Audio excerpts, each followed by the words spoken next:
जल्दी जल्दी। हेलो। गोविंद देसाई का घर है? हाँ, लेकिन वो घर पे नहीं है। आप उनके मोबाइल पे फोन कर लो। आप कौन बोल रही हैं? मैं उनकी वाइफ सुजाता देसाई। आप कौन? मैं कस्तूरी मार्ग पुलिस स्टेशन से सब इंस्पेक्टर वरुण नाडकर्णी बोल रहा हूँ। जी बोलिए। आपके पति घर कब से नहीं आए? जी वो कल निकले थे, रात में नहीं लौटे। लेकिन आप क्यों पूछ रहे हैं? हमें आपका नंबर आपके पति के मोबाइल फोन से मिला, होम नाम से सेव किया था। मैं अभी कस्तूरी फाटा के पास हूँ। यहाँ पे आपके पति की डेड बॉडी मिली है। ये क्या बोल रहे हैं आप? आपको गलतफहमी हुई होगी। ऐसा नहीं हो सकता, वो नहीं हो सकते। हमें उनके पर्स से उनका आइडेंटिटी कार्ड मिला है। मैं आपको फोटो भेजता हूँ। माँ, माँ क्या हुआ? किसका फोन था?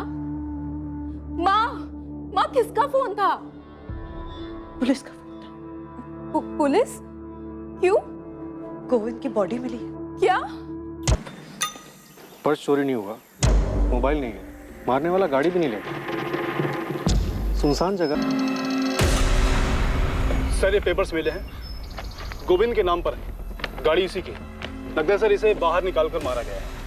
गाड़ी के अंदर कोई खून के निशान नहीं है और ना खून साफ करने कोई निशान नहीं है। हमने घास में देख लिया है।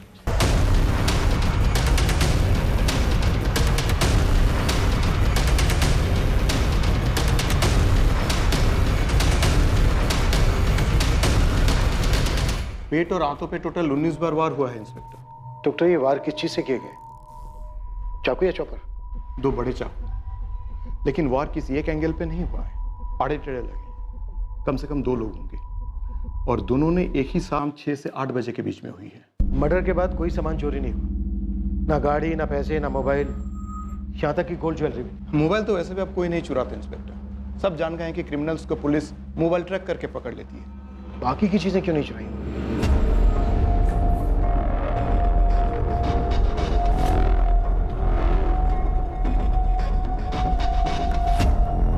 साहब ये Govind golden empire state agency का ओनर है। प्रॉपर्टी ब्रोकिंग, मनी लेंडिंग के मार्केट में इसके नाम का सिक्का चलता है।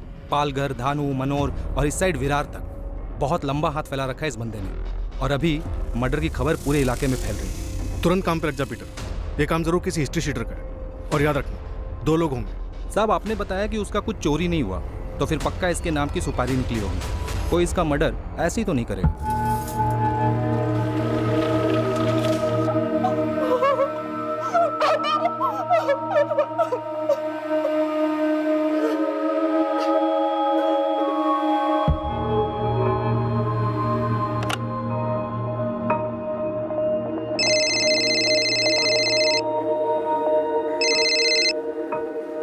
हेलो गौरी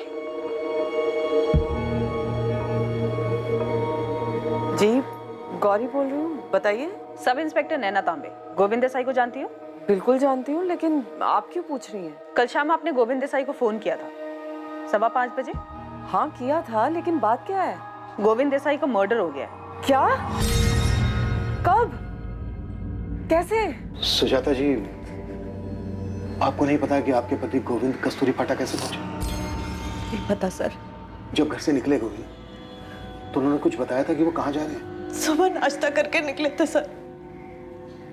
आखिरी बार तभी मुलाकात हुई थी। कहा था कि कुछ काम है, रात में नहीं लौटेंगे।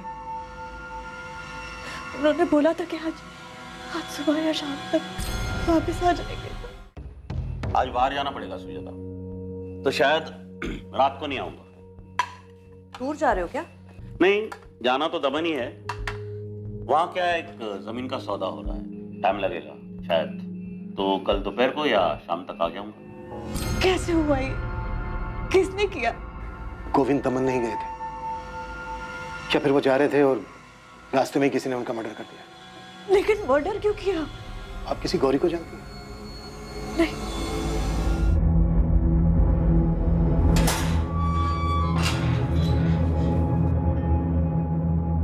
नमस्ते ईश्वर भाऊ। जीतू, पता लगा ये कैसे हुआ? किसी ने भी किया हो ईश्वर भाऊ, अपना क्या है, अपना तो काम हो गया। लेकिन जीतू, ये काम किसका है? मालूम करता हूँ, थोड़ा टाइम लगेगा। आज सुबह ही गोविंद की बॉडी मिली है, इसका मतलब है कल रात ही उसका मर्डर हुआ होगा।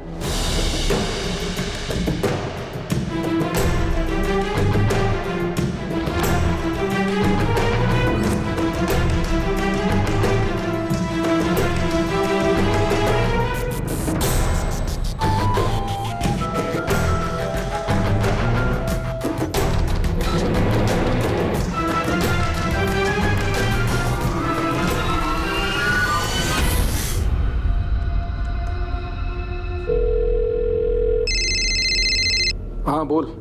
तूने खबर सुनी अशोक? कौन सी खबर? गोविंद का मर्डर हो गया है। मोबाइल पर फॉरवर्ड्स आ रहे हैं। क्या बोल रहा है? किसने मारा? किसने मारा ये तो पता नहीं, लेकिन लोकल चैनल्स पर टॉप न्यूज बनी हुई है ये। गोविंद देसाई एक जाना माना प्रॉपर्टी डीलर और मनी लेंडर था। उसके मर्डर की खबर पालघर में जंगल में लगी आग की तरह फैल गई। पूछताछ के लिए जिसे सबसे पहले बुलाया गया वो कोई और नहीं बल्कि स्टेला थी, जिसकी बेटी को 2 लफंगे परेशान कर रहे थे। स्टेला गौरी कैसे बनी ये मर्डर चक्रव्यूह का हिस्सा था। एक ऐसा चक्रव्यूह जिसे तोड़ पाना इन्वेस्टिगेटिंग टीम के लिए आसान नहीं होने वाला था। जी मेरी बात हुई थी उनसे, मैंने ही फ़ोन किया था ये बताने के लिए कि इंस्टॉलमेंट रेडी है, अपने पैसे लेने आ सकते हैं। मैंने 10,000 अरेंज कर लिए हैं गोविंद जी, आप लेने आ सकते हैं या फिर जगह बता दीजिए, मैं वहीं पे भिजवा दूंगी आपको। नहीं, मैं खुद आ जाऊंगा गौरी जी। वैसे भी विरार साइड पे मुझे 6:30 बजे शाम को काम है ही, फिर उसके बाद आपके यहाँ आ जाऊंगा और पैसे भी कलेक्ट कर लूंगा। काफ़ी इंतज़ार किया लेकिन वो आए ही नहीं, मुझे लगा कोई काम पड़ गया होगा, बिजी हो गए होंगे, आज आ जाएंगे। लेकिन गोविंद ने क्या कहा था आपसे? 6:30 बजे विरार में कुछ काम है? जी यही कहा था मुझसे। गोविंद ने अपनी पत्नी से झूठ क्यों बोला? विरार? ऐसा तो कुछ नहीं बोला था उन्होंने, सिर्फ दमन जाने की बात बोली थी। ये बात हमें गौरी ने बताई।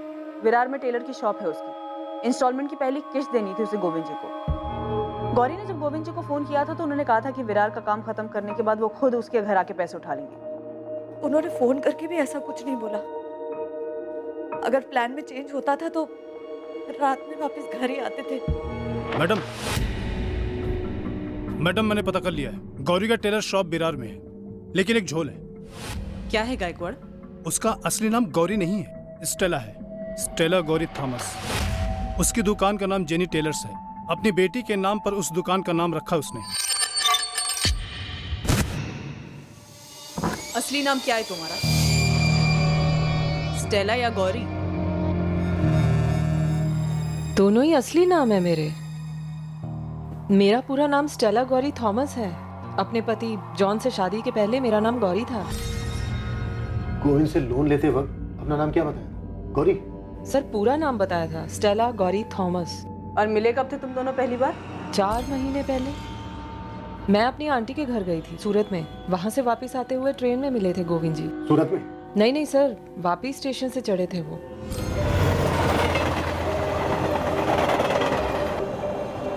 मुझे गोविंद जी एक अच्छे आदमी लगे।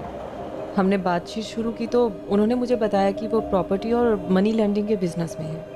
तो मैंने उनसे पूछा कि अगर कभी मुझे पैसे की ज़रूरत पड़ी तो मेरी मदद करेंगे क्या? वो मुझे लोन देंगे। गोविंद जी ने कहा कि मुझे लोन देंगे, बिल्कुल लोन देंगे, लेकिन मुझसे वजह भी पूछी कि मुझे पैसे क्यों चाहिए। तो क्या वजह बताई तुमने? मुझे मेरी बेटी जेनी को इंजीनियरिंग एंट्रेंस एग्जाम्स की कोचिंग क्लासेस में भेजना था। मैंने गोविंद जी को भी यही वजह बताई थी। तो ये क्लासेस तो काफी महंगी होती हैं। कितना पैसा दिया तुमको गोविंद देसाई?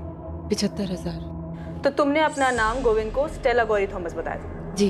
तो तुम्हारा नंबर गोविंद ने अपने फोन में गौरी के नाम से क्यों सेव किया था? गौरी नाम से ही बुलाते थे गोविंद जी मुझे हमेशा। मैंने सर उनको कितनी बार कहा भी कि मेरा नाम स्टेला गौरी थॉमस है, लेकिन फिर भी वो गौरी बुलाते थे। इसमें कुछ अजीब तो है नहीं, क्योंकि काफी लोगों को ये नाम बड़ा इजी लगता है, शायद इसीलिए उन्होंने गौरी नाम से सेव किया मेरा नंबर। गोविंद ने आपको 75,000 रुपए का लोन दिया, ये पैसे कैश दिए थे या फिर चेक? कैश लिया था सर, और अभी पहली किस्त थी उसकी। और तुम्हारी पहली किस्त से पहले ही गोविंद जी के साथ ये सब हो गया। अच्छा स्टेला, ये टोटल अमाउंट पे कुछ इंटरेस्ट भी था या सब माफ था? पूरे 8% का इंटरेस्ट था मैडम, 8%। कुछ तो झोल है ना। इसे स्टेला गौरी थॉमस का इतिहास भूगोल सब निकालो और इसकी बेटी जेनी का। Okay sir.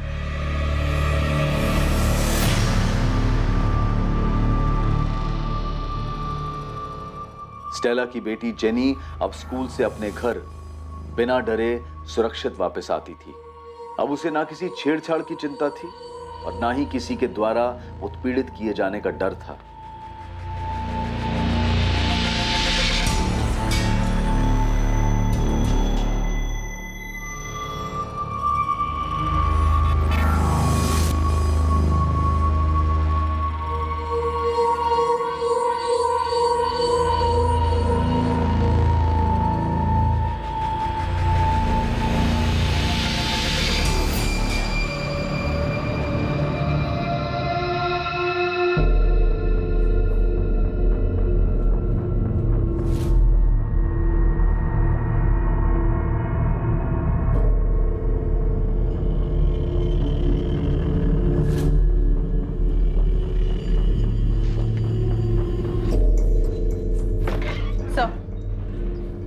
स्टेला का नंबर गोविंद देसाई के फोन रिकॉर्ड में है। स्टेला गोविंद को 4 महीने पहले मिली थी, तब भी उसका ये नंबर रिकॉर्ड्स में। Yes sir. कुछ तो गड़बड़ है नैना।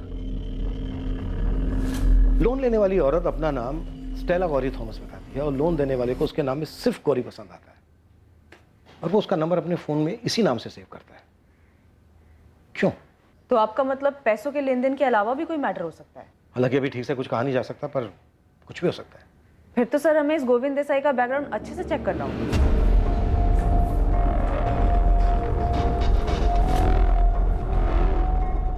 सुजाता जी, यहाँ बहुत से नामों के सामने पैसे लिखे हुए हैं। आपके पति ने काफी लोगों को पैसे दिए थे। उनके काम के बारे में ज्यादा डिटेल में कुछ भी नहीं मालूम सर। तो फिर कौन बता सकता है?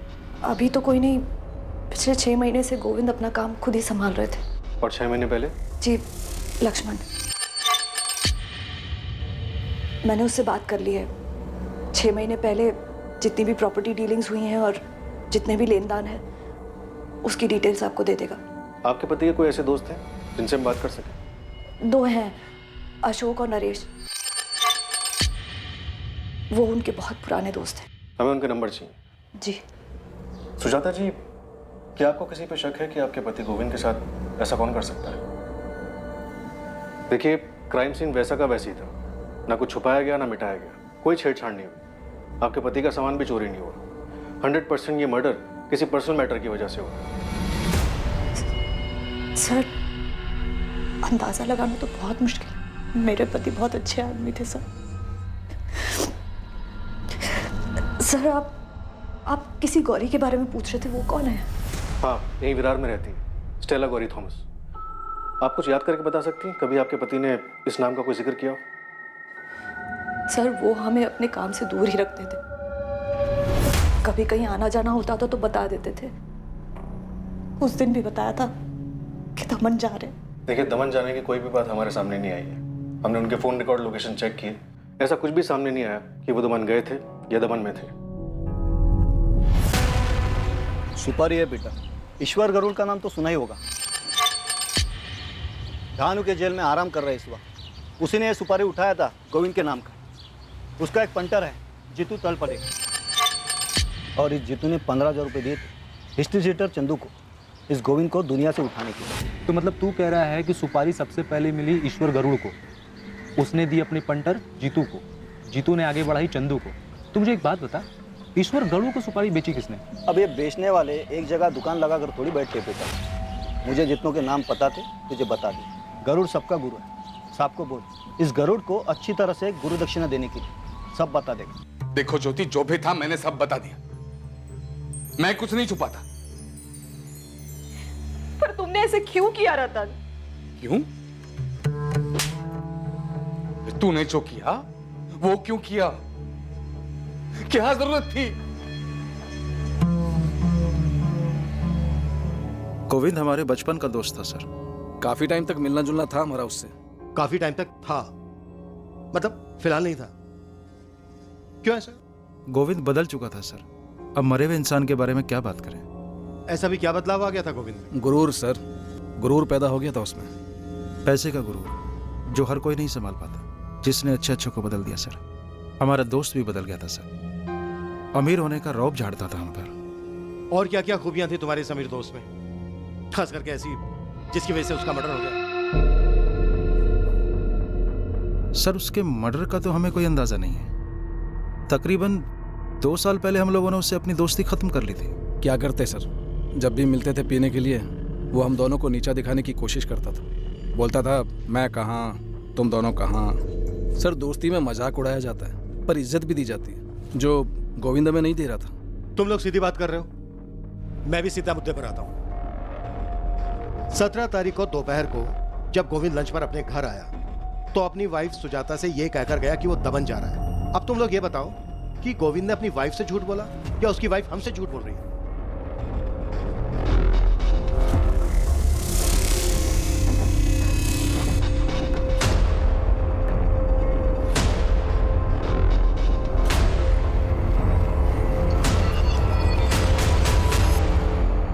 अब सर, ये हम कैसे बता सकते हैं कि सुजाता वेनी सच बोल रही है या झूठ? और वैसे भी सर, हम तो उससे दूर हो गए थे। सर, अगर आप गोविंद के मर्डर के बारे में सच पूछना चाहते हैं तो उसके राइट हैंड लक्ष्मण से पूछिए, वो सही आदमी है। अगर सच बोलेगा तो? सर मैं 6 महीने पहले तक का हिसाब किताब जानता हूँ। ये सारे लेनदार हैं, रजिस्टर में ही मेंटेन करता था। सर गोविंद जी के 2 प्लॉट दमन में, एक वापी में और यहाँ तारापुर में 2 प्लॉट। और ये सब 6 महीने पुरानी बात है सर। 6 महीने पहले ऐसा क्या हुआ था? उन्हें जॉब क्यों छोड़ दी? हमने सुना है तू गोविंद जी का राइट हैंड बन गया था। गोविंद जी ने अपना राइट हैंड खुद काट के फेंक दिया था। मैं निकला नहीं था, निकाला गया। लक्ष्मण, ये तेरे रजिस्टर में रमाकांत के 20,000 कहां से पैदा हो गए बे? ये क्या बोल रहे भाऊ? 15 तारीख को आपको कैश दिया था, आपने तो एंट्री की थी। अच्छा, मेरी डायरी में तो एंट्री है नहीं इसकी। लिखा है क्या कुछ इधर? केड़ा समझा मेरे को? हाँ, ये धंधे में तेरा बाप हूं मैं साले, समझा ना? भाऊ ऐसे बात मत करो, गलती आपसे हुई है, एंट्री आपने नहीं की। मुझसे गलती हुई? मुझसे गलती हुई? ठीक। ये मुकेश पवार ने 30,000 रुपए दिए। देख ना, इधर देख, तूने लिखा है ना? कहाँ है पैसे? कहाँ है पैसे? कहाँ है? देखो भाऊ, ऐसा कुछ उल्टा सीधा मत बोलो। जब भी कैश आता है उसको काउंट करता हूँ, आपको देता हूँ, उसके बाद रजिस्टर में एंट्री करता हूँ। आप अचानक से बोलोगे तो कैसे याद दिलाऊं भाऊ? भाऊ पिछले 3 साल से इस ऑफिस में काम कर रहा हूँ, आप अचानक से ऐसा नहीं बोल सकते। 3 साल से तू काम नहीं कर रहा है। 3 साल से ना तू सिर्फ मुझे छूना लगा रहा है। अब तक तू लखपति बन गया होगा। कितने पैसे बनाए रे? कितने पैसे बनाए? बोलना बोलना। सर ऐसे कैसे थप्पड़ मार सकते? थप्पड़ सर सीधा दिल पे लगा। उसने बोला निकल जा, मैं निकल गया सर। तो सच में घपला करता था? सर मेरा नाम लक्ष्मण है, गोविंद नहीं। ईमानदारी से काम करता हूँ, कोई घपला नहीं किया सर मैंने। तो तेरे कहने का मतलब है गोविंद घपला करता? अब मरने वाले के बारे में बुरा क्या बोलूं, वही नहीं की इज्जत करता हूँ। वो खुद से नहीं मरा है लक्ष्मण, उसे मारा गया। बोलना तो तुझे पड़ेगा। क्या बोलूंगा सर? इस लिस्ट में जितने लेनदार है ना, किसी से भी पूछ लो, कोई कुछ नहीं बोलेगा। और बहुतों को तो सर पता भी नहीं होगा। तुझे तो पता है, तू बोल। सर मजबूर लेनदारों की बीवियों के साथ सोता था, दिन रात सब एक थी उसकी। बहुत औरतों को अंदर आते देखा, किसकी बीवी है मुझे नहीं पता, पर मैं सिकंदर के शैतान को पहचान गया था। ऐसे कितने लेनदारों की इंस्टॉलमेंट माफ कर देता था। मैं कुछ पूछता था तो बोलता था, ए तेरे बाप का पैसा है क्या? झापड़ मारा सर, पर मैंने कोई घपला नहीं किया सर। साला 1 नंबर का सुजाता वहीने को तो उसकी करतूतों के बारे में पता भी नहीं होगा। दमन बोल के गया था, यही है जो गौरी है उसके साथ। इधर भी कुछ उल्टा सीधा किया होगा सर। तो गौरी को जानता है? Stella Gauri Thomas? नहीं सर, बड़ा अजीब सा नाम है, पहले कभी नहीं सुना था, लेकिन वहीनी ने बताया उसके बारे में। मेरे टाइम पे कभी गौरी ने कोई लोन नहीं दिया। तूने किसी मुकेश पवार का जिक्र किया था, इसमें लिखा है कि मुकेश ने 15 लाख रुपए लिए थे। कितना पैसा लिया था उसने? हाँ सर, 1 साल पहले लिए थे, बल्कि मुकेश जी तो 30,000 रुपये मुझे पकड़ा के भी गए थे। तो बस 30,000 है मुकेश भाव, तो थोड़ा इंटरेस्ट कम करवा दे तो। अरे मैं कौन सा मालिक हूँ मुकेश भाव, इसके लिए गोविंद भाई से बात करो ना। तो गोविंद और उसके कपड़ों के बारे में काफी कुछ जानता। चल एक तुक्का लगा, किसने मारा होगा गोविंद और हम तुझे जाने देंगे। सर मैं कैसे बता सकता हूँ, लेकिन 100% इन्हीं लेनदारों में से किसी एक का गुस्सा उतरा सर। सर गोविंद बहुत नीचे से उठा था। उनके दोस्त अशोक जी और नरेश जी से आपकी बात हुई है ना सर, जैसे वो बड़ा बना ना, गरीबी भूल गया, चमड़ी था 1 नंबर का। 1 करोड़ सब जानता हूं मैं, जो नहीं जानता हूं वो पूछ रहा हूं। अगर जरा भी नाटक किया ना तो चमड़ी उधेड़ के रख दूंगा। नाटक तो सुपारी में हुआ था, एक ही आदमी का डबल सुपारी कैसे निकला मेरे को नहीं मालूम साहब। एक पहले मत हो जा, नहीं तो ऐसा तोड़ूंगा कि जिंदगी में कभी सुलझ नहीं पाएगा, समझा? अरे मैं सच बोल रहा हूँ साहब, गोविंद का सुपारी मेरे को 13 जुलाई को मिला था, लेकिन मेरा किस्मत खराब कि 14 को मेरे को आरके ज्वेलर्स की केस में अंदर जाना पड़ा। तो फिर मारा कैसे उसको? अरे मैंने थोड़ी मारा साहब, 17 तारीख तक तो मैं कोर्ट के चक्कर में फंसा हुआ था। 17 को जैसे फ्री हुआ, मैं जेल में बुलाया अपने पंटर जीतू को। नमस्ते ईश्वर बाबू। 5 दिन लेट हो गए, और ज्यादा लेट नहीं होना चाहिए। गोविंद देसाई, कल के कल टपका डाल इसको। अपने तरफ से तो 18 को ही इसका गेम बचने वाला था, लेकिन 18 को मेरे पंटर ने बताया कि 17 को शाम को उसको ऑलरेडी किसी ने आउट कर दिया था। अपनी तकदीर तो इंग्लैंड टीम जैसी निकली। बॉल को बैट लगा, ओवर थ्रो का 4 रन मिल गया, टपकाने का पैसा तो एडवांस में मिला ही था साहब। तो फिर किसने मारा गोविंद को? अभी पता नहीं चला साहब, गेम तो कोई और ही बचा है। लेकिन साहब इस मैटर में अपन का नाम नहीं लिखना साहब। मैं जीतू को बोला है जल्दी से जल्दी मालूम कर, जैसे ही खबर मिलती है मैं आपको खबर कर दूंगा साहब। देख, ये केस मुझे जल्दी से जल्दी क्लोज करना है। अब तू ये बोल, तुझे सुपारी किसने दी? ओ, रतन देशमाने नाम है उसका साहब। क्या लफड़ा था उसका गोविंद के साथ? अब साहब सुपारी देने वाला ये सब थोड़ी ना बताता है साहब। धंधे का उसूल है, आम खाने का गुठली नहीं गिनने का।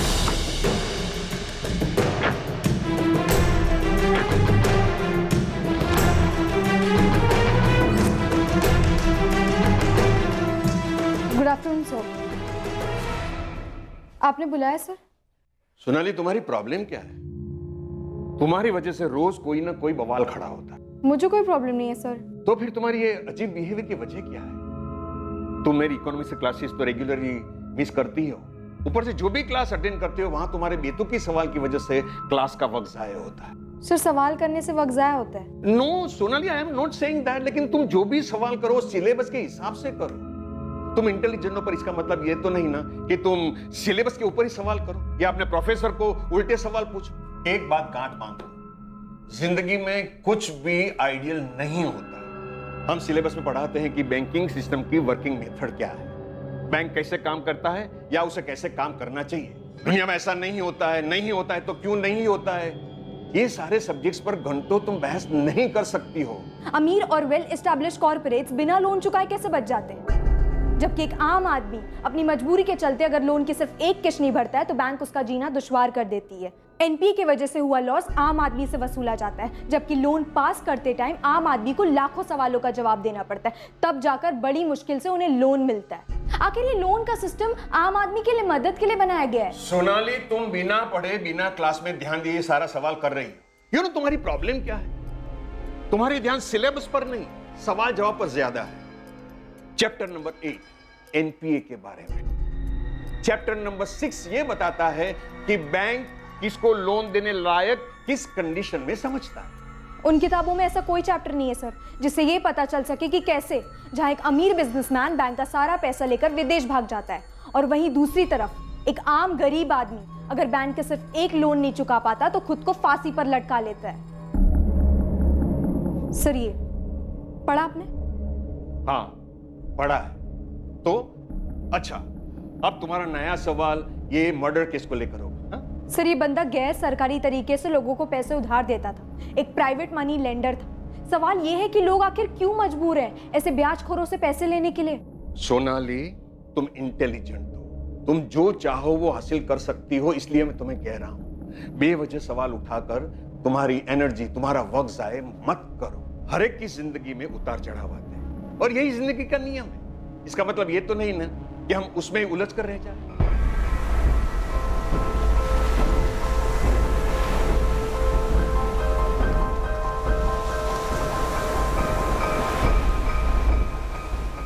गोविंद देसाई की हत्या पक्के तौर पर सुपारी किलिंग से हुई थी।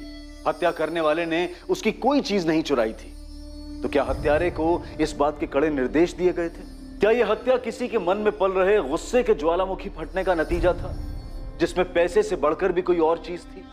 और क्या इसका ताल्लुक अतीत से था? हाँ, दी थी मैंने सुपारी। गुस्सा था उस गोविंद से, मार डालना चाहता था उसको, अपमानित महसूस कर रहा था। ईश्वर गरुड़ क्रिमिनल है।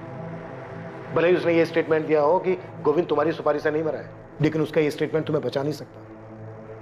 तुम भी उतने ही दोषी हो। कोई अफसोस नहीं है सर, कोई अफसोस नहीं। मेरी पत्नी के साथ सोया था वो।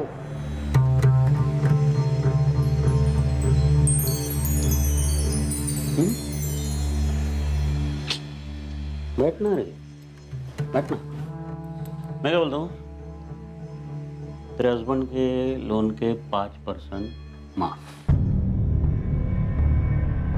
मुझे लगा सारा लोन माफ हो जाएगा। क्या? कैसी बात कर रही है? एक ही बार में पूरा 5 लाख माफ? ठीक है ना, इसके बाद देख लेते कितना माफ कर सकता हूँ। ठीक है ना? आप समझ नहीं सकते, जब मुझे इस बात का पता चला तो मैं किस दर्द से गुजरा हूं कोई नहीं समझ सकता, जब तक कि ये सब उसके खुद के साथ ना हुआ हो। तुमने लोन लिया था उससे? लेकिन इस चीज के लिए नहीं ना सर। पैसे लौटाने में थोड़ी सी देरी क्या हो गई?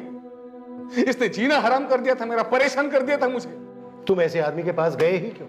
मैं कोई शौक से नहीं गया था सर उसके पास। एक भी बैंक मुझे लोन देने के लिए तैयार नहीं था और मेरे पास और कोई चारा भी नहीं था। बस इसी का फायदा उस साले ने उठा लिया और मेरी पत्नी के साथ।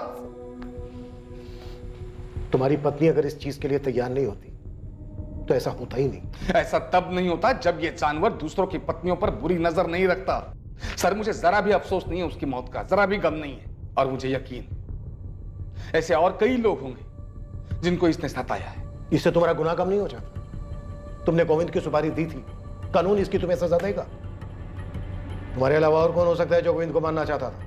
वो मेरी सुपारी से नहीं मरा, उससे मुझे कोई फर्क नहीं पड़ता। और मुझे यह भी नहीं मालूम कि और कौन कौन उसको मारना चाहता था। और सर, अगर मुझे यह पता भी होता तब भी मैं आपको नहीं बताता।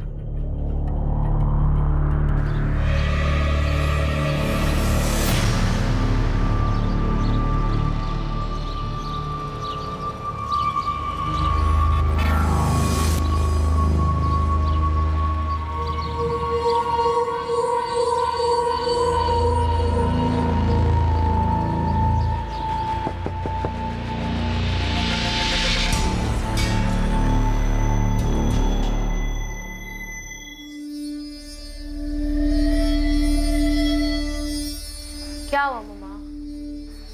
कहाँ क्या हुआ? आपकी शक्ल को इतनी उतरी हुई क्यों है? कुछ नहीं। मम्मा, जब से वो पुलिस ने उस गोविंद के बारे में पूछताछ के लिए बुलाया, बहुत परेशान लग रही है। तू ज्यादा ही सोच रही है, ऐसा कुछ नहीं। खाना खाना खा, बैठ के खाना खा।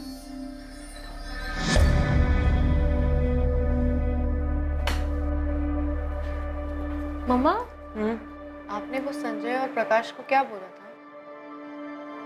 यही कि मेरी बेटी को परेशान न करे।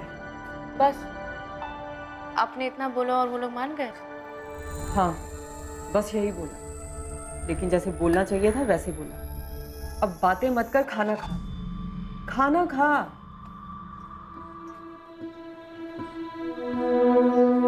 माँ, क्या आप जानती थी कि पापा क्या करते थे? नहीं, और तू भी अपने कान बंद कर ले।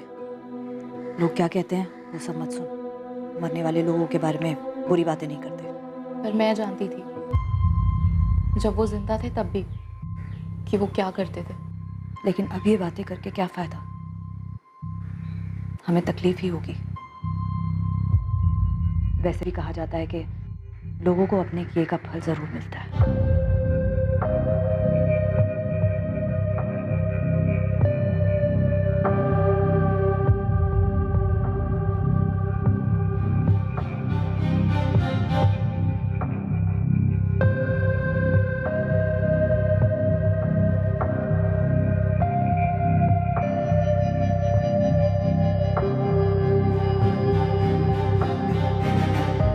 साहब, ये गोविंद का मर्डर रतन देशमाने के सुपारी की वजह से नहीं हुआ।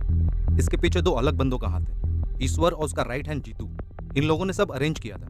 अभी दोनों गायब है, पर न्यूज़ कंफर्म है कि इन दोनों ने मर्डर नहीं किया। मैंने तुझे 2 आदमियों का कच्चा चिट्ठा निकालने के लिए कहा था, क्या हुआ उसका? अच्छा, वो मुकेश पवार ना साहब? हाँ, उसका भी निकाला है ना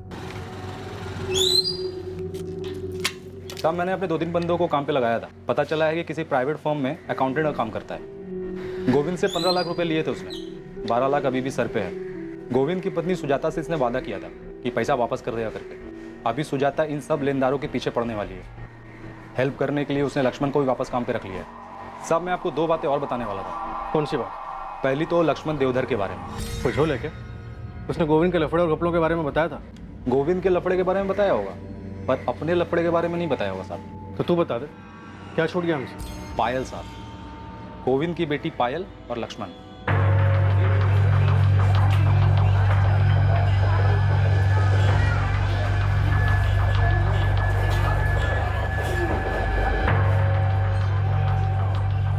तेरा मतलब है पायल और लक्ष्मण के बीच में चक्कर है?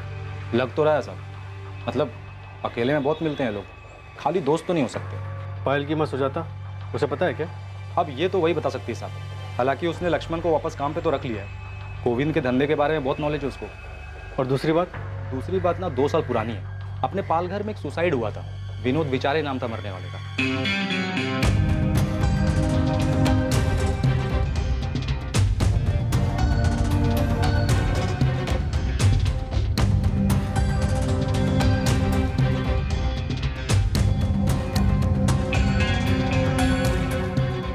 विनोद बेचारे, इसने भी पैसे लिए थे क्या गोविंद से? पूरे 25 लाख। डिटेल में बता बेटा। साहब ये विनोद बिचारी की एक बेटी है सोनाली, तभी 18 साल की थी, अभी 20 साल की हो गई है, बीकॉम फाइनल ईयर में पढ़ती है। तो तू बोल रहा है उसने बदला लिया होगा? मेरे पापा ने सुसाइड नहीं किया है। ये एक कोरा कागज है, लेकिन इस पर एक चीज लिखी हुई है जो तुम्हें दिखाई नहीं देगा, और वो ये है कि मेरे पापा ने सुसाइड नहीं किया, बल्कि उनका मर्डर हुआ है, वो भी तूने किया है। ये लड़की, मैंने ना कोई ट्रस्ट वस्ट नहीं खुल रखा यहाँ। तेरे बाप ने मुझसे उधार पैसे लिए थे, वो तो चुकाने पड़ेंगे, तुझे या तेरी माँ को। गोविंद देसाई, तुझे इस बात की कीमत चुकानी होगी, और मैं तुझे यकीन दिलाती हूँ कि तेरा पूरा कर्जा उतार दिया जाएगा, वो भी एक झटके में। तो लक्ष्मण ने सोनाली के बारे में नहीं बताया था? नहीं सर, और पायल के बारे में भी नहीं बताया। आई एम 100% श्योर इस मर्डर में कोई पर्सनल एंगल है, इसलिए सामान चोरी नहीं हुआ। एक्यूज ने अपना काम किया और निकल गया। सर, ये स्टेला थॉमस और स्टेला गौरी थॉमस, इसका कुछ तो जरूर है इस केस से। उसने गोविंद को लास्ट कॉल किया था, इसलिए उस जगह पर बुलाया जहां पर उसका मर्डर हुआ था। सर 100% ये उसी का काम है। इस स्टेला का एक नया एंगल पता चला है। स्टेला की बेटी जेनी 12th में अभी 6 महीने पहले की बात है। स्टेला की बेटी जेनी को उसके इलाके के 2 लड़के संजय और प्रकाश परेशान करते थे, छेड़ते थे उसे। ये बात जेनी ने स्टेला को बताई। स्टेला ने फिर एक्शन लिया, पर क्या ये नहीं पता। गौरी, स्टेला का नाम? लेकिन स्टेला ने तो मुझसे कभी नहीं कहा।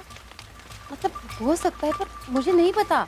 अच्छा रश्मि जी, ये स्टेला का पति जॉन मरा कैसे? मैडम, उसका एक्सीडेंट हो गया था। मतलब जिस फैक्ट्री में वो काम करता था ना, वहीं एक्सीडेंट हो गया।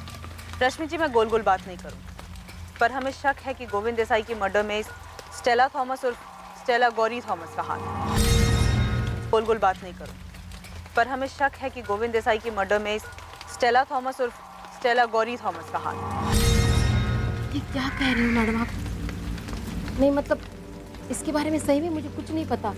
मैडम, जेनी बहुत परेशान थी 2 लड़कों की वजह से, प्रकाश और संजय। ये हमारे इलाके में रहते थे। वो थे मतलब? अभी कहाँ हैं वो दोनों? वो तो नहीं मुझे पता, पर हमेशा जेनी को छेड़ते थे वो, और कुछ गलत करने का मौका ढूंढ रहे थे बस। स्टेला भी बहुत परेशान थी, वो तो पुलिस के पास जाना चाहती थी, लेकिन मैंने ही मना किया था उसे। क्यों? मैडम, प्रकाश और संजय दोनों गुंडे थे। आप लोग उन्हें पकड़ लेते, 4 दिन अंदर रखते, लेकिन 4 दिन के बाद तो उनको छूट के बाहर ही आना है। और फिर वो न जाने जेनी के साथ क्या करते। तो ये मामला निपटा कैसे? मतलब उन दोनों ने जेनी का पीछा कैसे छोड़ा? ये सब तो मैं नहीं जानती मैडम, बस मैं इतना जानती हूँ कि स्टेला ने कैसे भी करके उनके मचमच को निपटा दिया था। सलाम मैडम। मैडम, मिस्टर इंडिया बन गए ये प्रकाश और संजय। कहाँ गायब हो गए, किसी को कुछ पता नहीं। कुछ पता नहीं मतलब? 6 महीने से गायब। गणेश, तो स्टेला की जड़ें खोद के निकाल, देखे तो क्या चीज़ है ये, कैसे गायब करवाया इसने इन दोनों लड़कों को। ठीक है, 6 महीने से संजय और प्रकाश दोनों लापता हैं। जेनी को 2 लड़के छेड़ते थे, प्रकाश और संजय। जेनी की माँ स्टेला ने एक्शन लिया और ये दोनों लड़के गायब हो गए। इन दोनों लड़कों के गायब होने के 6 महीने बाद गोविंद का मर्डर हो जाता है। क्या लगता है, ये इंसिडेंट आपस में कनेक्टेड है? सर, स्टेला का गोविंद से कनेक्शन और स्टेला का इन दोनों लड़कों से भी कनेक्शन है, लेकिन एक नाम और, सोनाली। इसने गोविंद को धमकी दी थी। सही, सोनाली बेचारे का कनेक्शन का पता करना चाहिए, शायद स्टेला को जानती हो। तुम दोनों लक्ष्मण और पायल को भी भूल रहे हो। ये दोनों भी कनेक्टेड हैं गोविंद से। स्टेला गोविंद से कनेक्टेड, सोनाली गोविंद से कनेक्टेड, लक्ष्मण और पायल गोविंद से कनेक्टेड।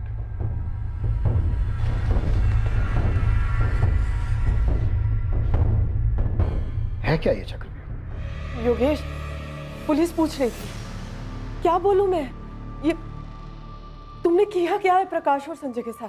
तू टेंशन मत ले स्टेला, अब वो दोनों कभी वापस नहीं आने वाले। जेनी सेफ है। टेंशन मुझे पुलिस दे रही है योगेश। तुम बताते क्यों नहीं, किया क्या है तुमने उन दोनों के साथ? मैंने बोला ना, वो कभी वापस नहीं आएंगे। तू आराम से घर पे बैठ।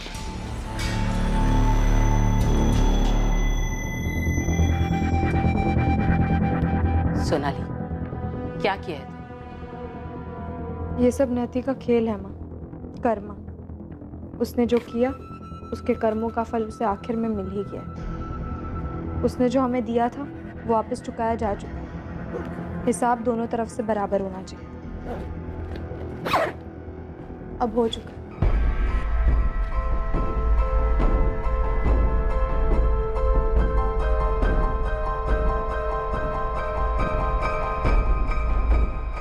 अंधेरा अब हमारी जिंदगी से चला गया है पायल। तुझे अपनी जिंदगी जैसी जीनी है वैसी जी।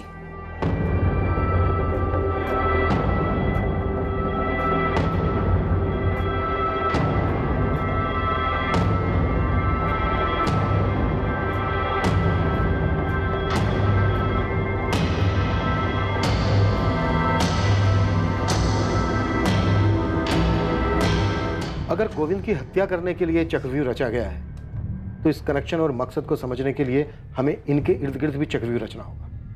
गोविंद अपनी पर्सनल लाइफ में चाहे कैसा भी था, लेकिन हमारे लिए ये सिर्फ एक मर्डर केस है। हमें गोविंद के कातिल तक पहुंचना ही है, चाहे वो फिर एक है या फिर एक से ज्यादा। इस केस में कई लोगों ने गोविंद देसाई को मारने के लिए मुखौटा लगा रखा था। वो वैसा नहीं दिखा रहे थे जैसे वो असलियत में थे। उनमें से ज्यादातर लोग गोविंद की मौत चाहते थे और हुआ भी ऐसा ही।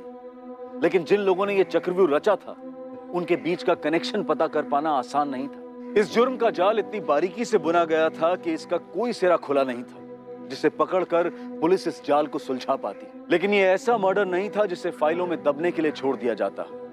पुलिस अपराधियों तक पहुंची। अपराध करने वाले और उसकी साजिश रचने वाले के बारे में जानना चौंकाने वाला था। कल इस केस के दूसरे और आखिरी भाग में हम पता करेंगे कि आखिर किसने रचा था ये चक्रव्यूह। अब मैं अनूप सोनी आपसे विदा लेता हूं, फिर मुलाकात होगी। और याद रखें, क्राइम और आपके बीच में सिर्फ इतना फर्क है कि आप कितने सतर्क हैं। सतर्क रहें, सुरक्षित रहें। जय हिंद।